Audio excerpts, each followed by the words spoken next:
I started dancing when I was about 5 years old. When I was able to perform Swan Lake in Paris, that was quite surreal. Doesn't matter if you've done it for 18 years or 8 years, you have to reteach this body every day how to dance, and it quietens the mind, and I think that's so important in this world today. The eye is just extraordinary. I love the fact that the surgery itself that we do can restore people's vision. Many of the incisions that we make for surgery are anywhere from 1 millimetre to 2.5 millimetres wide. And so you're really working in a very small space, and I love that precision. I love how accurate it is. It's lights out! When it comes to the build-up to an event, you get to know and love adrenaline. We want to be the best Grand Prix in the world. Educationally, Wesley sets itself to being one of the best schools in the world, and the Dare to be Wise, Sapere Aude motto is something that is with me and remains with me, and I'm proud of that education. I think for me, the most enduring and satisfying memory of Wesley would be the opportunities. Wesley is a really friendly and supportive school. As a litigation lawyer, I think confidence is a great part of what we do. I think drama has given me such a good platform to be confident in presenting. It is always nerve-wracking, the same as appearing in court. That can always be nerve-wracking, but delivering it and enjoying the process is what makes it totally worthwhile. I always look back on my Wesley years as really, really important to what I became as an athlete. My father's very open-minded.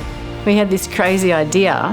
He said, look, you've got to make the Australian team. You can't just go to a World Championship and then go overseas. There's a World Championship in New Zealand in 18 months' time. Just go and win it. And I won the world title by over 2 minutes. Herself as the world's #1. Whether you could say science is in my DNA, I'm not quite sure. I think curiosity is in my DNA. My work has been about how leaves of plants take up carbon dioxide from the atmosphere and turn it into sugars and grow. The central part of my work is this trade-off between maximising carbon dioxide uptake for growth and photosynthesis and minimising water loss by transpiration or evaporation. I had my first flying lesson on my 18th birthday. That just changed my whole life.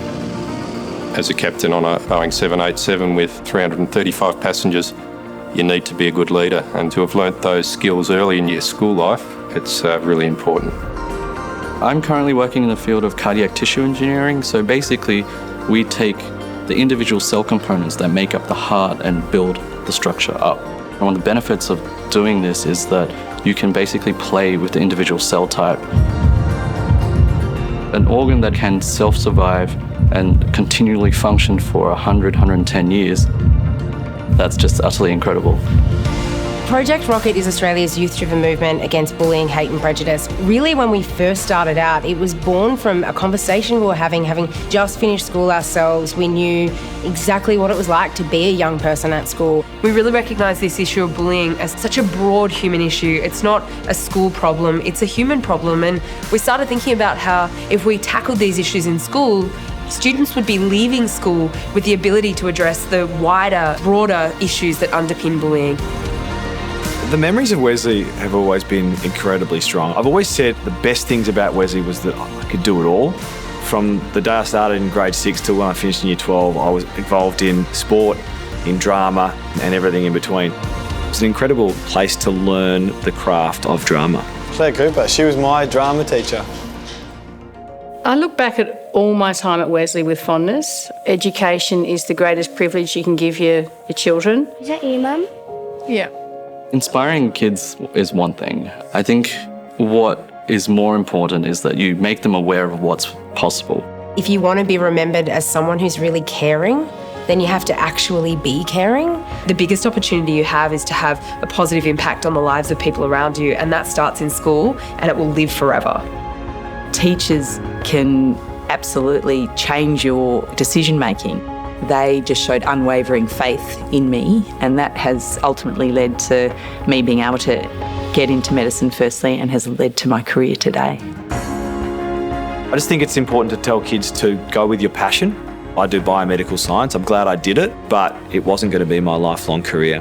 When you're leaving year 12, there's a lot of pressure on you to make that decision for your life, but there's so much more life to be lived. Sapere Aude, the school motto, I have taken it right through from leaving school and facing challenges throughout, whether I was learning to fly or the ups and downs of aviation, which is a very cyclic industry.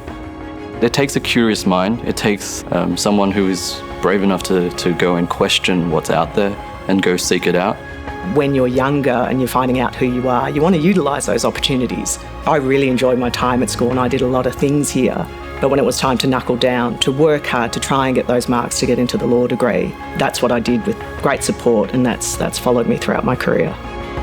It's such a gifted life to be an athlete and race at the highest level. But every now and then something in your life brings you back to that core beginning of your life, which was Wesley. Be aware of what your passion is, and if your passion's art, or if your passion is IT, or if your passion's maths, whatever it is, follow that first and then you'll find your path. It's only really if you do something that you love that you wake up every day and you think, this is exactly what I want to be doing. And I think that probably reflects that Dare to be Wise motto, and certainly I embrace that.